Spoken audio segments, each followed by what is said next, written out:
ಅರ್ಥ ಏನಾದರೂ ಸರಿಯಾಗಿದ್ದರೆ ಎಲ್ಲ ಸುಧಾರಣೆ ಆಗೋಣ ಅಂದರೆ ಒಂದು ಅವಕಾಶ ಕೊಡ್ತದೆ ಸರ್ಕಾರ. ಅದರ್ವೈಸ್ ಇಲ್ಲ. ತಾಯಿವರೆಗೂ ಹೆಂಗೆ ಪೊಲೀಸ್ ಸ್ಟೇಷನ್ ಎಲ್ಲ ಹೆಂಗೆ ನೀವಿರೋರ್ಗೂ ಕೂಡ ಅದು ನೀವಿರೋರ್ಗೂ ಸ್ಟೇಷನ್ಗೆ ಬರ್ತಾ ಇರಬೇಕು, ಟ್ರೈನ್ ಆಗ್ತದೆ. ಇನ್ನೊಂದು ಯಾವ್ದಾರ ಒಂದು ಸಣ್ಣ ಕೇಸ್ ತಗೊಂಡ್ರೆ ಗಡಿಪಾರು ಮಾಡೋದು ಮುಂದಾಗ್ತದೆ. ನೀವು ಬರಲಿಲ್ಲ, ನಿಮ್ಮ ಹುಡುಗರು ಬಂದರು, ನಿಮ್ಮ ಹೆಸರು ಬಂದರು, ಆ ಹುಡುಗರು ಬಂದರು, ಅದಕ್ಕೆ ನೀವು ಬಿಡ್ಸ್ಕೊ ಬಂದರೆ ಎಲ್ಲಿ ಎಂಟ್ರಿ ಆದರೆ ಹುಡುಗರು ಗಲಾಟೆಗೆ ನೀವು ಎಂಟ್ರಿ ಆಗಿ ರಾಜಿ ಮಾಡಿಸಿದ್ರೆ ಇವೆಲ್ಲ ನಿಮ್ಮ ಮೇಲೆ ಬರ್ತದೆ. ನಿಮ್ಮ ಹುಡುಗರು ಅಂತ ಹೇಳ್ಕೊಂಡು ಯಾವನಾದರೂ ತಿರುಗಾಡಿದ್ರೆ ನಿಮ್ಮಂತೂ ಮಾಡ್ಬೋದಿಲ್ಲ. ಈ ಜುಡಿಷನ್ ಇರೋದು ಗಡಿಪಾರು ಮಾಡ್ತೀವಿ, ಗೂಂಡಾಕ್ತಾರೆ ಕಳಿಸ್ತೀವಿ. ಇನ್ನು ಮುಂದಕ್ಕೆ ಏನಾದರೂ ಎಲ್ಲ ಗೊತ್ತಿದೆ ನಿಮಗೆಲ್ಲ. ಇವೆಲ್ಲ ಬಿಟ್ಬಿಟ್ಟು ಮುಚ್ಕೊಂಡು ಸೈನ್ ಬಂದು ಯಾವಾಗ ತಿಂಗಳ ಹೇಳ್ತಾರೆ ಬಂದು ಸೈನ್ ಹಾಕಿದ್ರೆ ಸರಿ.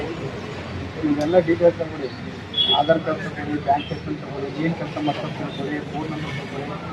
ಮತ್ತು ಎಲ್ಲ ಫೋನ್ಗಳು ಸ್ವಿಚ್ ಆಫ್ ಮಾಡ್ಕೊಂಡು ಬೇರೆ ಕೆಲಸಕ್ಕೆ ಹೋಗ್ತೀರಾ ಟ್ರೈನ್ ಮಾಡೋಕ್ಕೆ.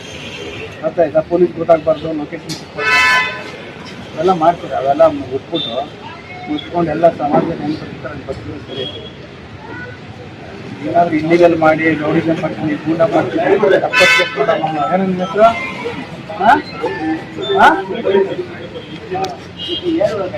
ನಿಮ್ಮ ಹುಡುಗರು ಹೆಂಗೂ ಆಗ್ತಿದೆ ಅಂದಿದ್ರಾ?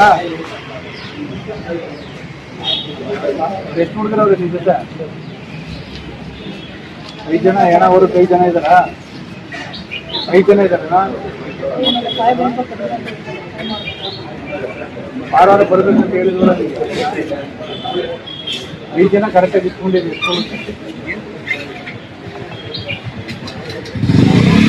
ಅದೆಲ್ಲ ಕುತ್ಕೊಂಡು ಸರಿಯಾಗಿದೆ. ಏನು ಪಬ್ಲಿಕ್ ಸಿಕ್ಬಿಟ್ರೆ ಯಾರು ಸಿಕ್ಲಾರ್ದಲ್ಲೂ ಯಾಕೆ ಮಾಡೋದು, ಅದು ಒಬ್ಬರೇ ಗಲಾಟೆ ಮಾಡೋದು. ಡಿಪಾರ್ಟ್ಮೆಂಟ್ ಇಲ್ವಾ, ಸರ್ಕಾರ ಇಲ್ವಾ?